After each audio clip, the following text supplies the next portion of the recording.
ખેડૂતોના વિશ્વાસના પ્રતીક એવા ગોંડલ માર્કેટિંગ યાર્ડમાંથી આજે મોટા સમાચાર સામે આવ્યા છે. તો 9 દિવસના લાંબા વેકેશન બાદ જ્યારે યાર્ડના દરવાજા ખુલ્યા ત્યારે આજે જણસીઓનું જાણે ઘોડાપૂર ઉમટ્યું હોય તેવી પરિસ્થિતિ જોવા મળી હતી. અને સિઝનમાં પ્રથમવાર ગોંડલ માર્કેટિંગ યાર્ડમાં ધાણા અને ઘઉંની એટલી મબલક આવક થઈ છે કે યાર્ડની મર્યાદા પણ ટૂંકી પડી છે. આવો જોઈએ વિગતવાર અહેવાલમાં. નમસ્કાર દર્શક મિત્રો, બેસ 9 TV ન્યૂઝમાં આપની સાથે હું છું નેહા પટેલ.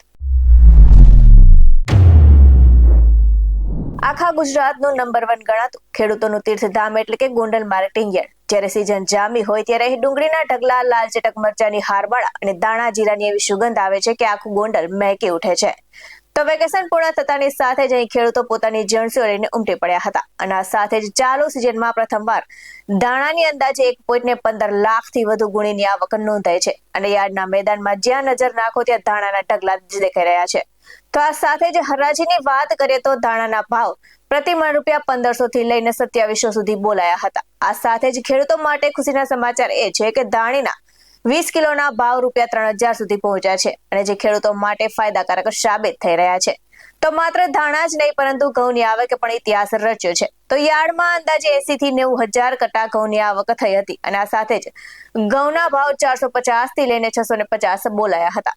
તો આ સાથે જ યાર્ડમાં માત્ર ધાણા કે ઘઉં પૂરતું જ સીમિત નથી રહ્યું પરંતુ અન્ય જણસીઓના ભાવમાં પણ તેજી જોવા મળી હતી. અને લસણ અને ડુંગળી બંને જણસીઓની 12,000 કટાની આવક નોંધાઈ હતી. અને ચણાની પણ 30,000 કટાની આવક સાથે યાર્ડ ઉભરાઈ ગયું હતું.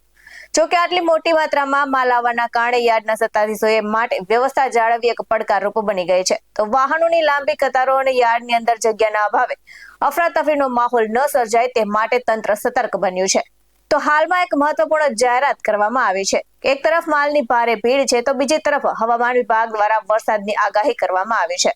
તો ખેડૂતોનો માલ પલળે નહીં અને નુકસાન ન થાય તે હેતુથી ઘઉં અને ધાણાની નવી આવક હાલ સદંતર બંધ રાખવામાં આવી છે. ત્યારે યાર્ડના સત્તાધીશોએ શું અપીલ કરી તે પણ સાંભળીએ. સૌરાષ્ટ્રનું અગ્રીમ ગણાતું ગોંડલ માર્કેટ યાર્ડ ખાતે માર્ચ એન્ડિંગની રજાઓ બાદ ફરી તમામ જણસીની આવક શરૂ કરવામાં આવેલ હતી. જેમાં મુખ્ય આવક જોઈએ તો ધાણાની આવક 1,15,000 ગુણીની થયેલ છે. અને ઘઉંના કટ્ટાની આવક 80 થી 85,000 કટ્ટાની આવક થયેલ છે.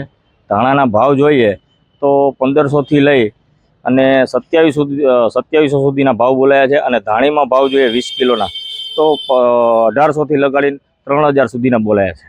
વરસાદની આગાહી હોય જેથી ધાણાની આવક, ઘઉંની આવક તે સદંતર બંધ કરવામાં આવેલ છે. આવા જ બધો અહેવાલ સાથે ફરી મળતા રહીશું. તમે અમારી YouTube ચેનલને સબસ્ક્રાઇબ કરવાનું અને અમને Facebook અને Instagram પર ફોલો કરવાનું ભૂલશો નહીં. બાકી અવનવી અપડેટ્સ મેળવવા માટે આપ જોતા રહો બેસ 9 TV ન્યૂઝ. નમસ્કાર.